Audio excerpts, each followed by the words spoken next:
All right, let's get started. Let's pray. Father, we thank you for this morning and the opportunity to jump back into our study of the book of Romans. Please bless and guide us as we understand the world in which Paul lived and his mission of being an apostle for Jesus. We ask it in his name. Amen. Amen. All right, so we were in the section still doing the introduction and getting the background of the book before we jump into the text itself.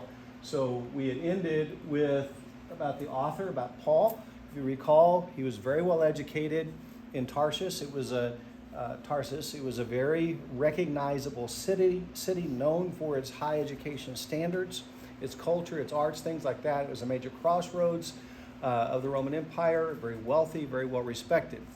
Paul grew up in a fairly wealthy household, evidently, because not only did he get an education as a young man in Tarsus, but his father sent him to Jerusalem to study under one of the masters. There are two schools of thought, Shammai and Hillel, and Gamaliel, whom Paul set at his feet, was the grandson of Hillel. So he's studying the direct descendant, if you will. He's a student of a rabbi. He is there in the midst of the upper class of Jerusalem. He didn't just show up on the scene one day and receive the status that he had, because shortly after Jesus is, crucified, resurrected, and ascended, the disciples have Pentecost Sunday, and then they very quickly need to choose others to help them. So they choose the 7 deacons, of which Stephen is one. Within just a few months, Stephen is stoned. Paul is the one who is the aggressor for Stephen to be stoned. And then he is charged by the Sanhedrin to go out and basically stamp out this movement about Jesus, Christianity. So Paul has been there in Jerusalem during the whole time of Jesus' ministry, during the whole time of the trial and crucifixion, resurrection, and ascension. He knows everything because he was there. This wasn't news to him. He didn't show up last minute and be put in charge. He was there already and is given this task. Charged, you mean he was charged, meaning he was given the task? Given the task by the Sanhedrin Okay. to eliminate Christianity. Okay? One of their zealous young pupils, as opposed to getting their hands dirty. Okay? So Paul is extremely zealous to go and do their bidding. Like the scapegoat? And he believes, not a scapegoat because there's no consequences, He but was excited. he was zealous and ready to go do it, and they didn't have to mess with it because he could go do it. And Zealous yes, meaning excited. excited, yes. So they wouldn't blame the Sanhedrin, they'll blame... Well, nobody's going to blame him anyway. Sanhedrin has the authority to do what Paul's doing.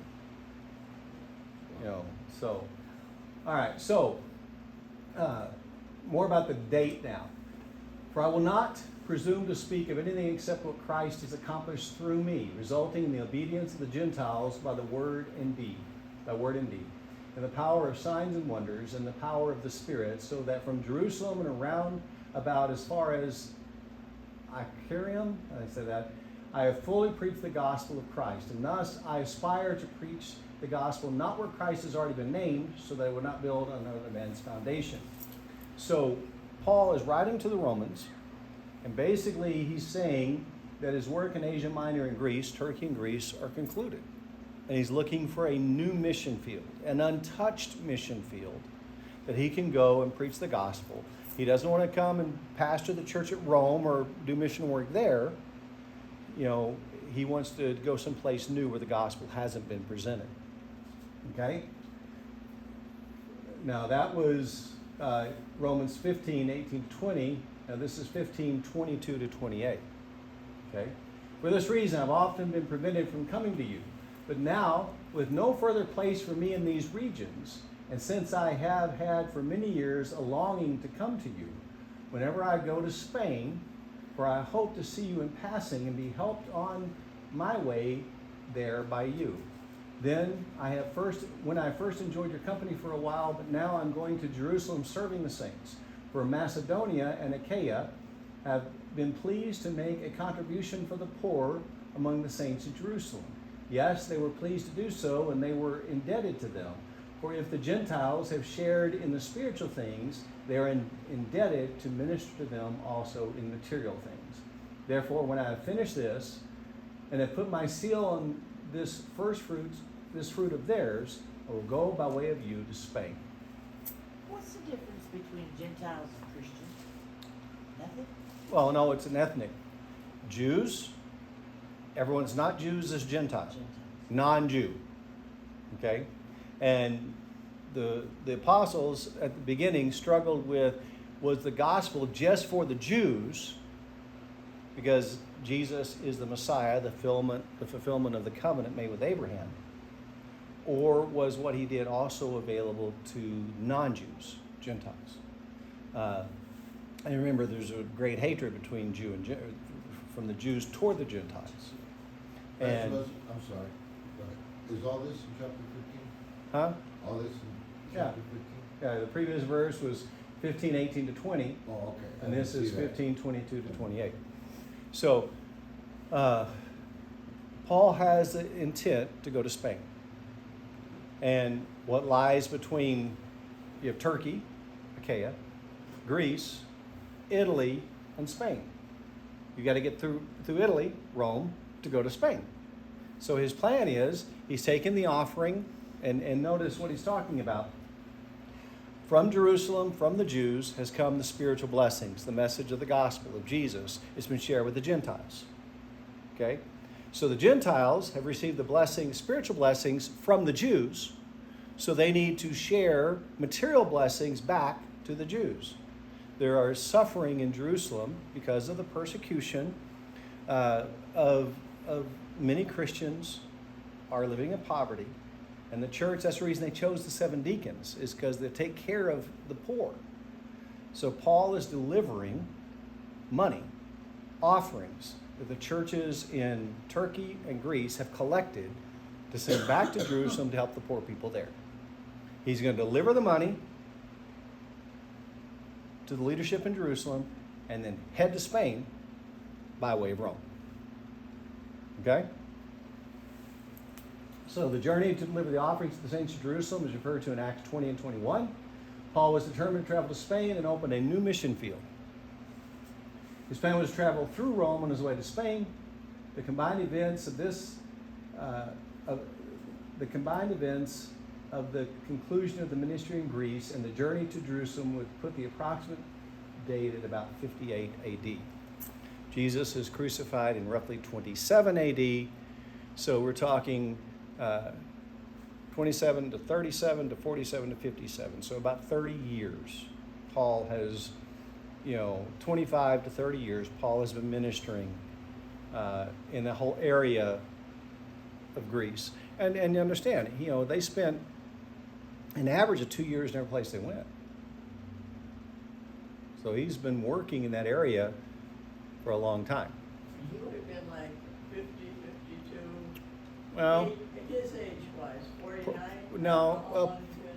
probably more in the 50s, because he would have had this, he would have been about 30, like Jesus, before they entrusted the responsibility to him to go stamp out the church. We're about 30 years later, so he's in his 55 to 60 range. And he's heading for Spain. He's In heading to those Spain. days, they didn't live that long. Right. Okay. Paul references those who are with him as he writes this epistle. I think a person mentioned is Gaius, and then it'll come up again in the actual letter of the Romans. Timothy, my fellow worker, greets you. Okay. Timothy becomes a young pastor. Okay. So do Lucius and Jason and Sospater, I would say the name, my kinsmen. Does that mean they're related to him somehow? Or they're brothers in the faith? We don't know, but it sounds like this last one, Sospater, may be actually related to Paul somehow. Okay? I, Tertius, who write this letter, greet you in the Lord. He's using a secretary. Paul is dictating it, and Tertius, I would say his name, is the secretary who's writing everything down Paul's saying. Remember, Paul is almost blind, so he doesn't usually write his own letters. Okay. Almost blind, like he was given sight back from God. He was Is this blinded, blind because yeah, of the age? but in old age, as he gets older, he's losing his okay, eyesight. Okay. Just like, I got older, I had to wear glasses. Well, people typically when they get older need some bifocals. They didn't have them back then. Paul can't see to write. And at one point, it was the end of Romans 1, it says, see what big letters I write to you. He's writing his final greeting himself, and he's having to use big letters to see what he's writing. Because he can't see. He can probably see, a mile down the road, but he can't see right here. Well, also, isn't it sort of generally thought that he had, what's that eye disease that you have? Glaucoma? Glaucoma? I've heard- It could have been that. It could have been cataracts. I mean, who knows? Because of what? In one of the other epistles, he said, you would have torn out your own eyes and given them to me. Right. You could have. He can't see well enough to travel by himself. So that's even Even. when he's younger. Yeah. So, Gaius, host to me and to the whole church, greets you. So where Paul's writing from, Gaius is is hosting the church there. All right. Erastus, the city treasurer, greets you, and Quartus, the brother. So he's listing all these people who are with him, who are probably going to travel with him to Jerusalem to deliver the money. Okay? The Gaius, which is known to us in the ministry of Paul, is from Corinth. I thank God that I baptized none of you except Crispus and Gaius.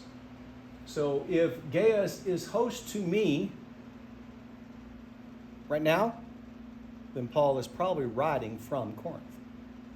Get ready to ask that. Okay? Because he's at Gaius' house, and Gaius was baptized by Paul in Corinth. So about 58 AD, from Corinth, he writes the letter to the Romans, sends it, and he goes from Corinth, which is Greece, back to Jerusalem before he makes his journey to Rome. Paul also commends Phoebe to the church of Rome. She may very well have been the courier who delivered this epistle to the church. So you not only have Paul writing it, somebody's got to hand deliver it. They didn't have a U.S. Postal Service.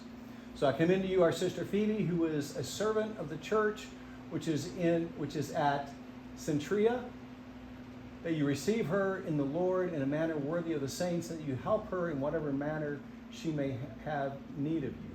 For she herself has also been a helper of many, and of myself as well.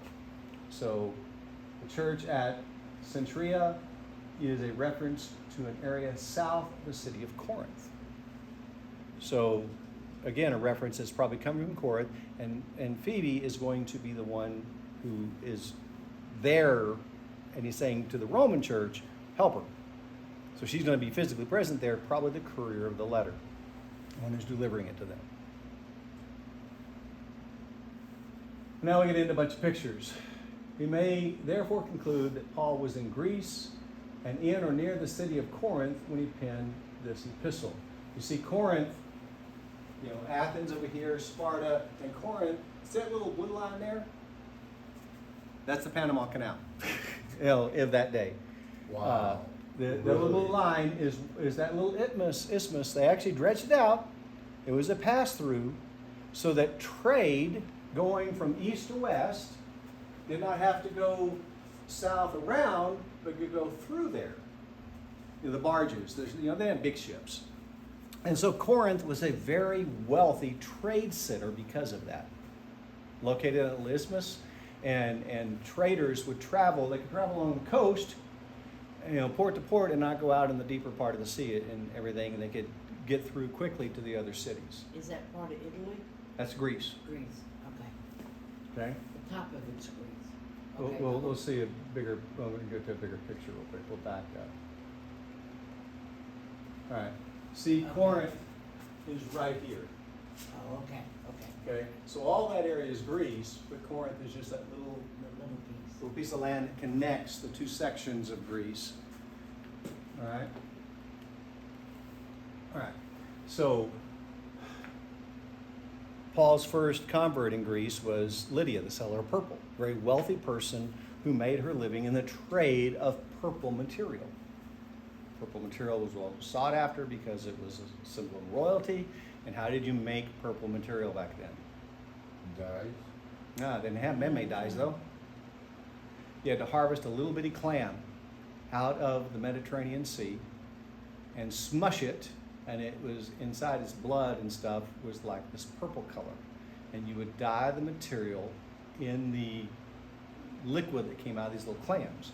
How many little bitty clams do you have to get Yeah, to that was expensive. dye a piece of material? It was very expensive to make. Like saffron. And she was a seller of purple. I wonder if they still do that to this day. They may. All right. So, Called leather. All right. Saffron today is $5,000 an ounce, Yeah. something like that. so on the day of Pentecost, there were visitors present in Jerusalem who were from Rome. So the day of Pentecost, 10 days after the ascension of Jesus, in the listing in Acts 2, Phrygia and Pamphylia, Egypt, and the districts of Libya and around Cyrene, and visitors from Rome, both Jews and proselytes, Cretans and Arabs. We hear them in our own tongue speaking the mighty deeds of God. Now, proselytes were Gentiles who had converted to Judaism. Okay, so they were not ethnic Jews, but they were religious Jews. Okay, that's a proselyte. And so you have some Gentile speaking, and that was the whole thing about the temple. Temple Mound, if you recall, and I'll show you a picture of it some other time.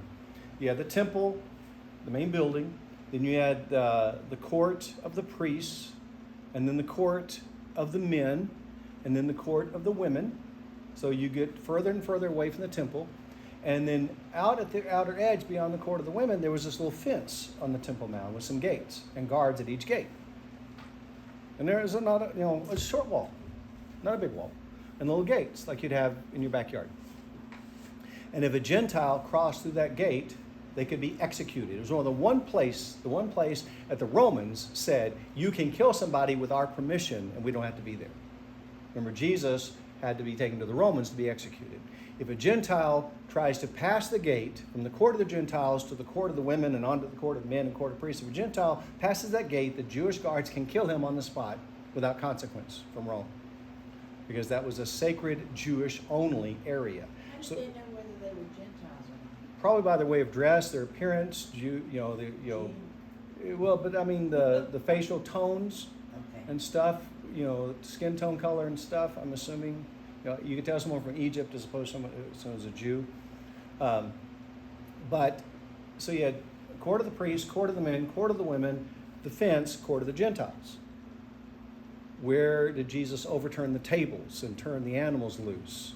In the court of the Gentiles, because the Jews didn't care if the Gentiles had all kinds of disruption while they're trying to worship. Well, who's on the Temple Mount that are Gentiles trying to worship? Proselytes. Those who've accepted the Jewish God but aren't Jewish in their ethnicity. And Jesus gets mad because the Jews are making it hard for the Gentiles to worship God.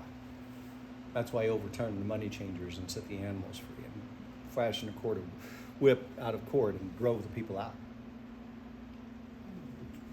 All right. So these travelers who were there for the day of Pentecost, or even others who were just doing business there, they hear the message of the gospel and go home, including people from Rome. How did the church in Rome get started? Wasn't by an apostle. One of these travelers goes back home and says, hey, guess what I learned while I was gone? I learned about God and about the Savior of all humanity. And the church is started in Rome by someone who heard and became a Christian on Pentecost Sunday. And that's Catholic? No. No? Catholic Church didn't come around to 580 AD. Okay. It's just the Christian church. Okay. Paul meets Aquila and Priscilla in Corinth. They were there because of the expulsion of the Jews from Rome. Aquila and Priscilla were Christians who had been part of the Church of Rome. Okay?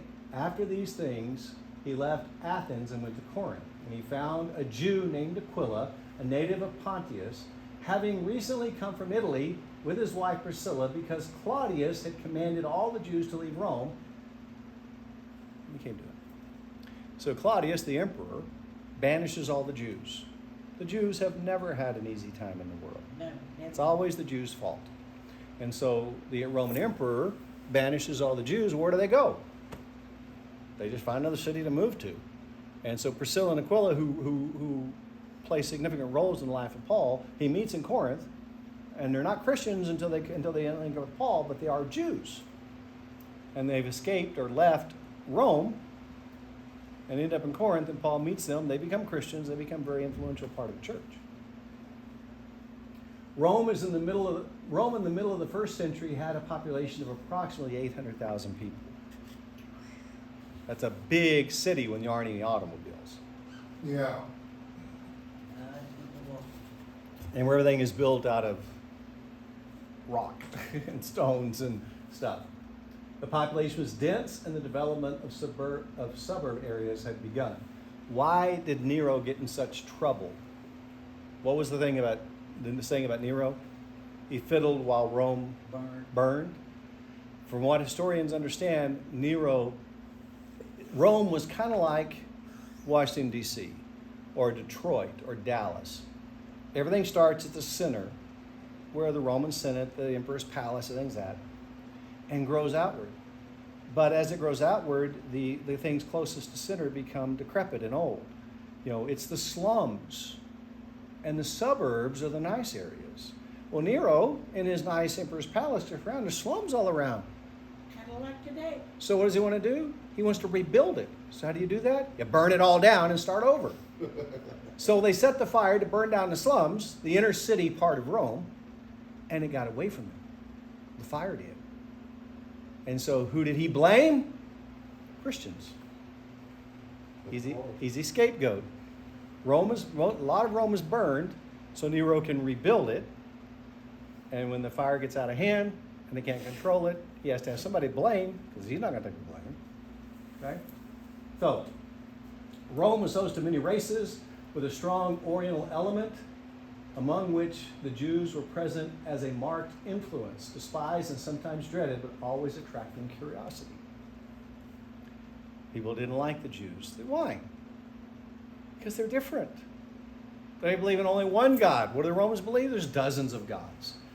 They believe in sexual purity. What do the Romans believe? Yeah, boys, girls, men, women, whatever. They had, dietary restrictions. Gentiles ate whatever. They were different, and we don't like different. Okay? Now, Paul lived and ministered under 5 different Roman emperors. That's a lot. Okay? I've never actually stopped to count how many presidents I've lived under. But, we change them every 4 or 8 years. This was, you get the job till you die. And sometimes they hastened that death, people around them. So we're from 63, so that's Kennedy on up. Yeah. So, Cesar Augustus Cesar Augustus was not originally called Augustus. He was Octavian. He was the nephew of Julius Caesar. When Caesar is executed or assassinated by Brutus and Cassius, Octavian fights with Mark Antony and Cleopatra. The story, same era. Caesar dies. Mark Antony wants to be emperor. Octavian is the one that Julius Caesar willed the empire to, in his will. So he's named to be emperor. And there's some other generals. So they all fight. Antony and Cleopatra die. Mark Antony dies and Cleopatra commits suicide. They're down in Egypt.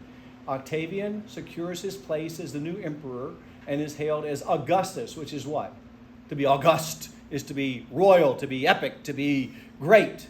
So he is the great Caesar, Cesar Augustus. His name is Octavian. Okay?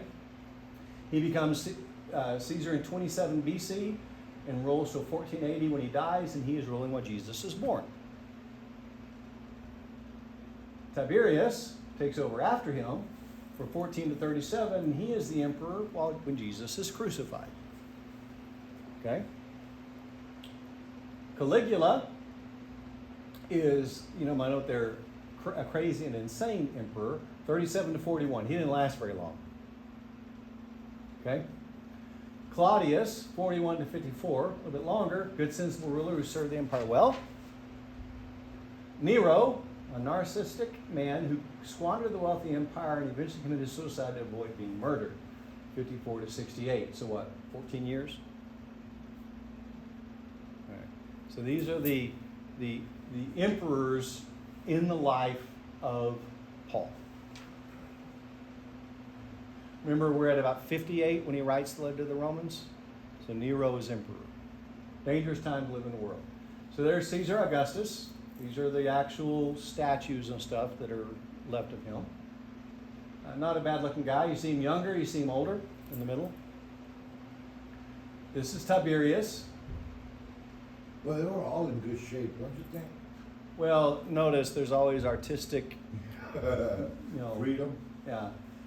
Caligula, See, he does look insane.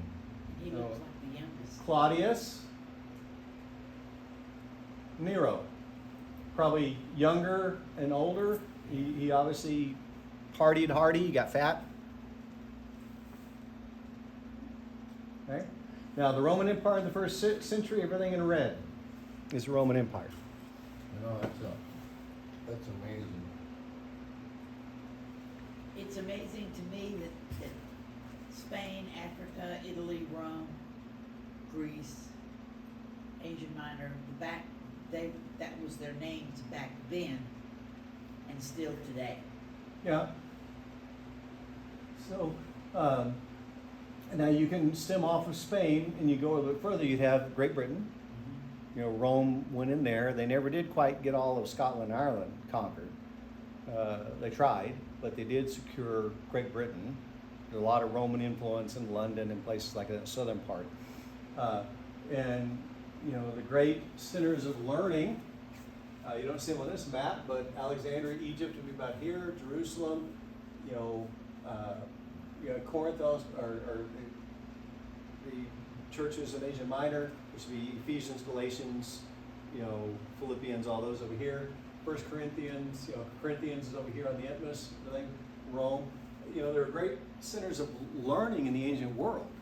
I said Paul's, city he grew up in, Tarsus, is along about right here. And that was known as a great center of learning, of culture. So the Romans, wherever they went, culture thrived, just like they did before the Romans under Alexander the Great. So here's a drawn out a little bit differently. There you see Great Britain. And you see Hadrian's Wall up in the northern part. Well, they built a wall because they couldn't conquer the area, so finally they just walled it off with guards there, and so they couldn't be attacked. But they never could conquer the area. And see, Germania was modern-day Germany. They never did completely conquer the Germans because the Germans were too stubborn to ever give in. Yeah. Okay? So, you see the expanse of the empire. And a lot of these names now have different names, correct? Some of them do. Germania is Germany, So, but look here.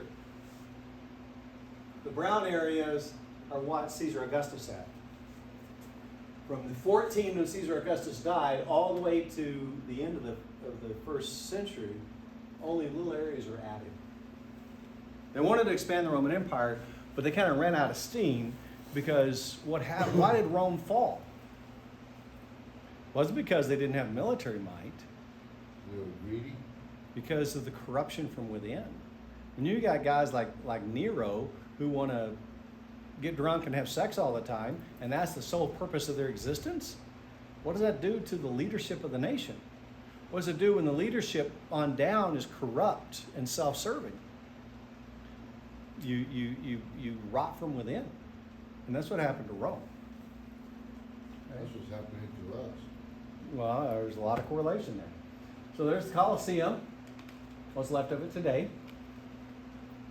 You ever been there, Petrovich? No, not to Rome. Okay?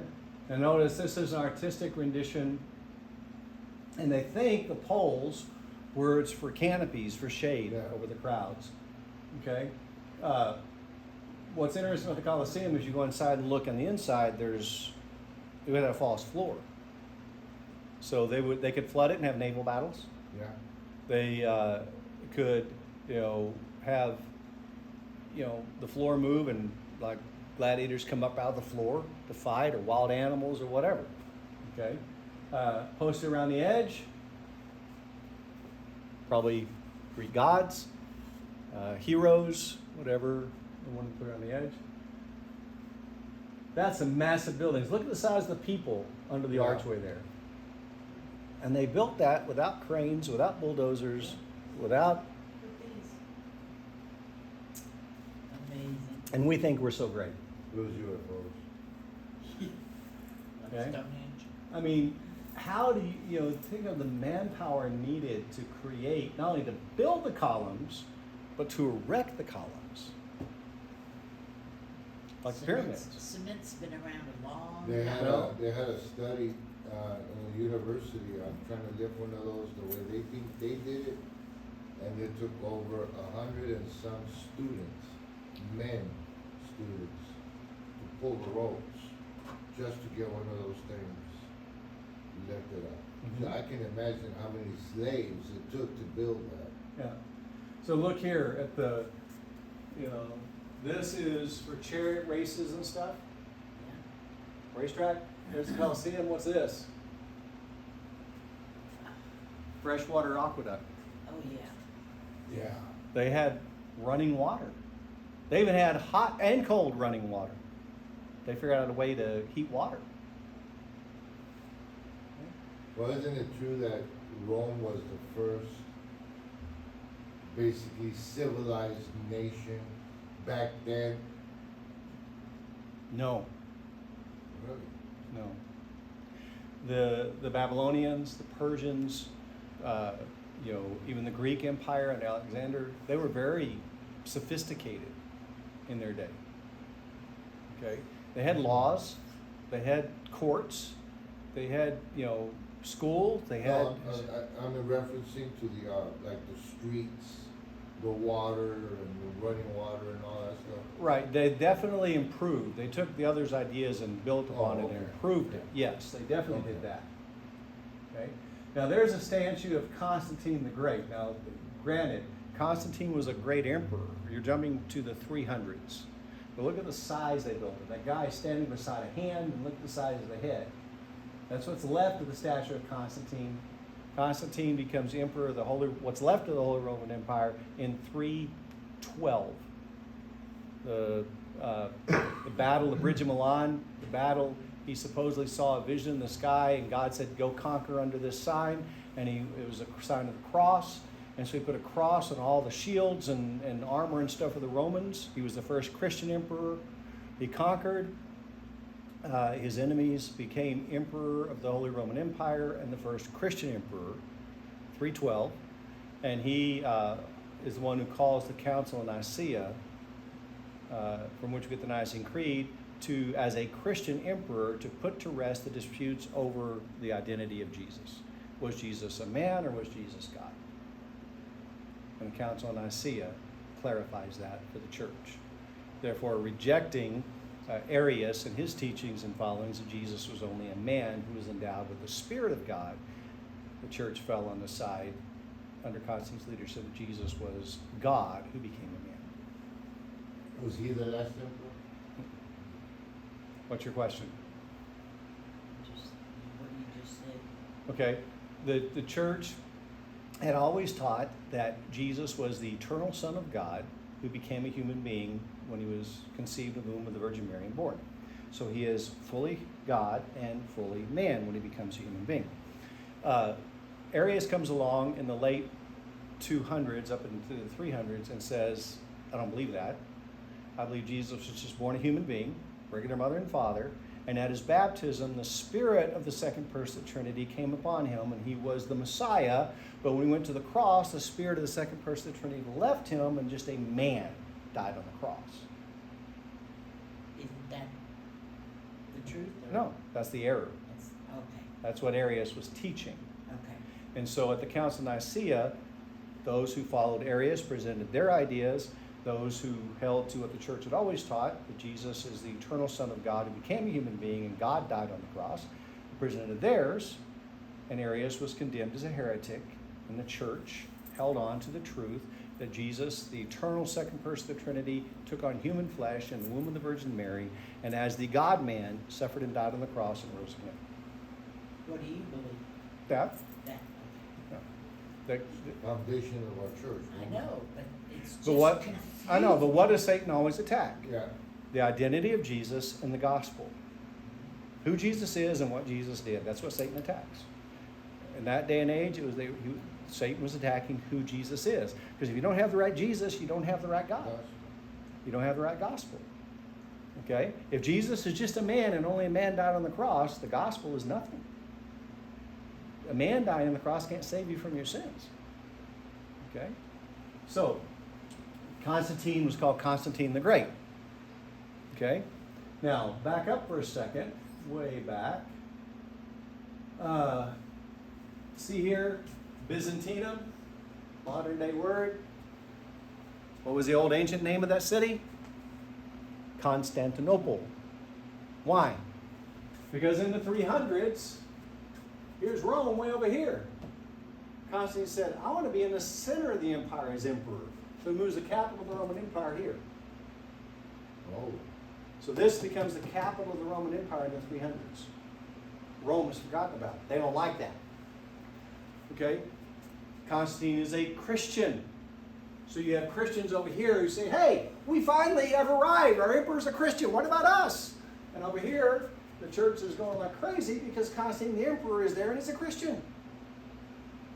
So there's this divide, east and west. Which you eventually, a couple hundred years later, have Roman Catholicism taking over here, all through the empire. But there's still this divide. Who's the most important? The Patriarch of Rome or the Patriarch of Constantinople? The Pope or the Pope? You know, they call them patriarchs. Which one is most important? It takes 500 years, or by 500 years, 1085. From 580 to 1085, the church splits east and west. Roman Catholic, Greek Orthodox. The center of the Roman Catholic Church is in Italy, in Rome. The center of the Eastern Orthodox Church is in Constantinople.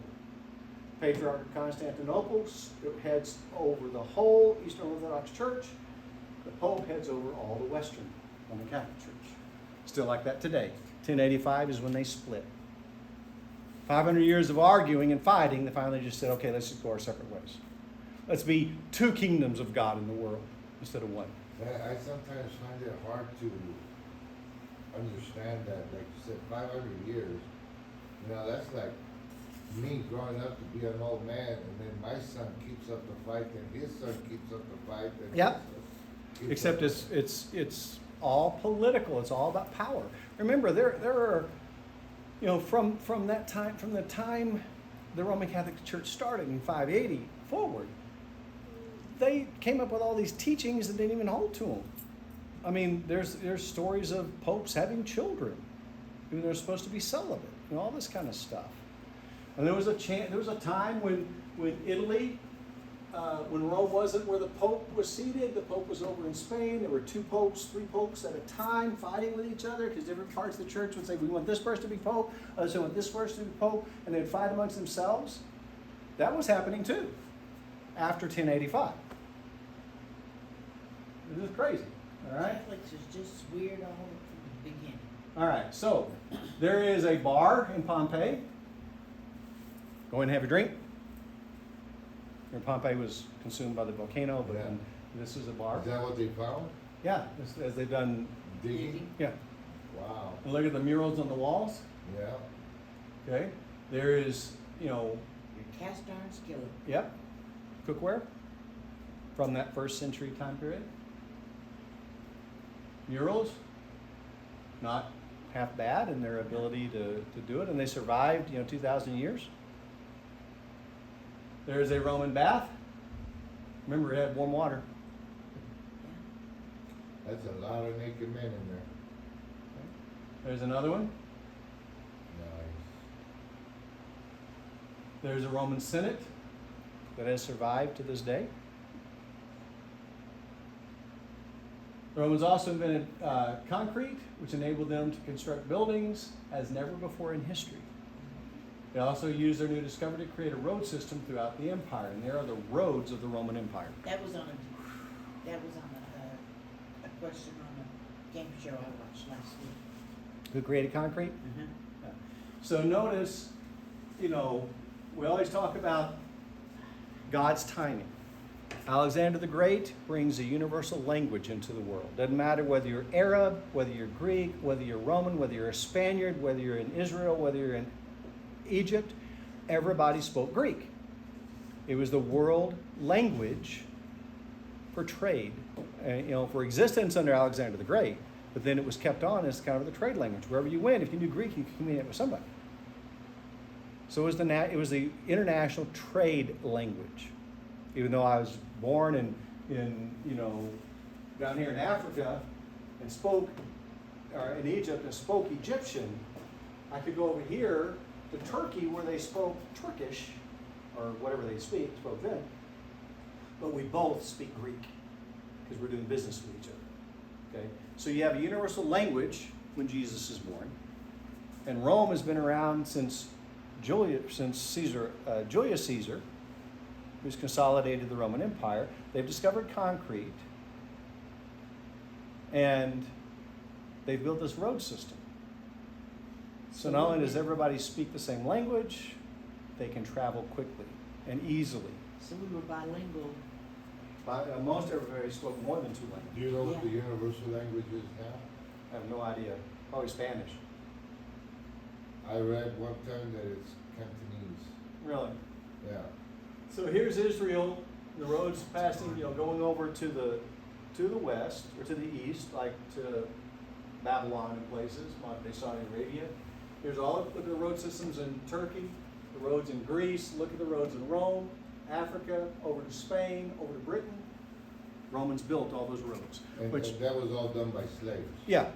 And so when Jesus is crucified and Pentecost happens and everybody becomes Christians and then the persecution happens and the Christians have to scatter, they can move from one place to another with great ease.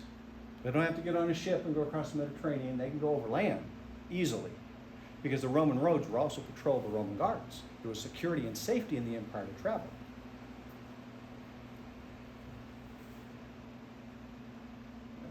So a huge road system and a universal language set the stage for the gospel to spread through the known world rapidly. And it did. That is the end of that section on the introduction. And right on cue, we're out of time. Yeah. That's